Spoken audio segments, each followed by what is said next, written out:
देश आजादी का अमृत महोत्सव मना रहा है। ऐसे में स्वतंत्रता दिलाने में चंद्रशेखर आजाद और महात्मा गांधी के साथ कंधे से कंधा मिलाकर लड़ाई लड़ने वाले में झाबुआ जिले से भी एक नाम बड़े आदर से लिया जाता है। वो नाम है मामा बालेश्वर दयाल का। जनता के दिलों में मामा बनकर राज करने वाले इस आजादी के नायक की कहानी भी हैरत करने वाली है। बामनिया के भील आश्रम की वादियां, कल कल बहती नदी एवं मामा जी की कुटिया आज भी उस गौरवशाली इतिहास की गाथा कहती है। पब्लिक वाइब की इस खास रिपोर्ट में पहले सुनिए मामा जी के साथ कार्य कर चुके बांसवाड़ा जिले के रूपलाल को, फिर उनके आश्रम की उत्तराधिकारी दत्तक पुत्री सुशीला मेड़ा को। यही कहते थे कि सोरा सोरी को पढ़ाओ, वेट बगार मत करो, दारू पानी मत पियो, अच्छे रहो, अच्छी समझ बनाओ, अच्छी बैठक बनाओ और अन्य प्रकार से सब गांव में मीटिंग करते और यहाँ पाठशाला आश्रम भी चलाई और सब उन्होंने भक्ति का और राजनीति की भी बात की। गांव में पंचायत सरपंच सभी बनो, अच्छे रहो और अच्छा गांव में विकास करो। मेरे पिताजी बचपन से बाल व्यवस्था में मामा जी के आश्रम में उनके साथ रहे। मेरा भी जन्म इसी आश्रम में हुआ। उनके सानिध्य में मेरा बचपन बीता है। मैंने देखा कि मामा जी जो कहते थे वो करते थे और उनका सादा जीवन, उच्च विचार। यहाँ सभी तरह के लोग आते रहते, उनसे मार्गदर्शन लेते रहते थे। वो बताते रहते थे कि किस तरह उन्होंने अपना घर छोड़ा, परिवार छोड़ा, एक संपन्न परिवार छोड़ा उन्होंने, एक सिर्फ भीलों की दशा और दिशा बदलने के लिए उन्होंने अपना पूरा परिवार छोड़ के एक आदिवासी अंचल में एक साधु सन्यासी की तरह उन्होंने अपना जीवन व्यतीत किया। जैसे बताते रहते थे कि किस तरह उन्होंने अपना घर छोड़ा और किस तरह आज़ादी की लड़ाई में उन्होंने पूरा एक किस तरह लड़ाई लड़ते थे। उस समय 11 स्टेट से बताते थे कि 11 स्टेट से वो जिला बदर थे।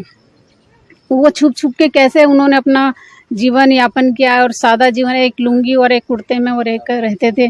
न उनके जेब में कुर्ते में कभी जेब रहा करते थे, न फूटी गोड़ी रहती थी। उत्तर प्रदेश में जन्म लेकर मध्य प्रदेश के बामनिया को अपनी कर्म भूमि बनाने वाले मामा जी को उस वक्त की रियासतों ने भी खूब यातनाएं दी। शोषित, पिछड़ों एवं आदिवासियों के हितार्थ लिए जाने वाले उनके निर्णय उन पर ही भारी पड़ने लग गए।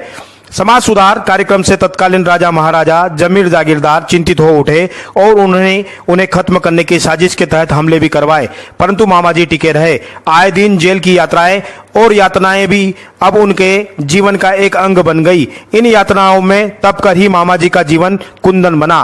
आज आलम यह है कि मामा जी को देवता के रूप में पूजे जाते हैं। उनके अनुयायी आश्रम में आकर नारियल अगरबत्ती लगाकर मत्था टेकते हैं। सुनिए आश्रम में उनके अनुयायी रमेश मेड़ा को, फिर उनके सहयोगी रहे विजय मचार को।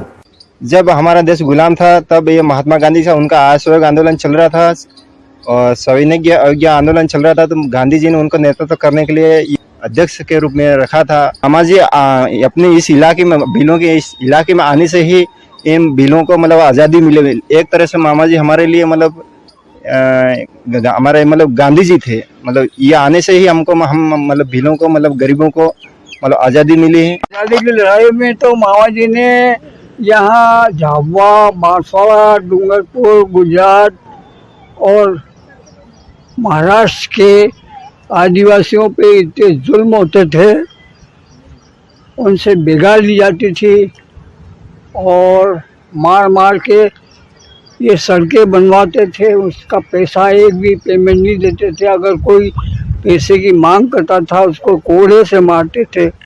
विश्व पटल पर बामनिया को नाम दिलाने वाले मामा जी जब आजादी के बाद लोहिया जी एवं जयप्रकाश नारायण के साथ हुए तो अंतिम समय तक समाजवादी बनकर ही रहे। जीते जी उन्होंने शासन से कोई सम्मान या आर्थिक मदद नहीं ली। उनके देहावसान के बाद खूब राजनीतिक भी हुई। मुलायम सिंह यादव, शरद यादव एवं नीतीश कुमार लाव लश्कर के साथ यहाँ आते रहे, लेकिन बीते वर्षों से उनका आना भी बंद हो गया है। आज बामनिया के आश्रम को नए स्वरूप की दरकरार है।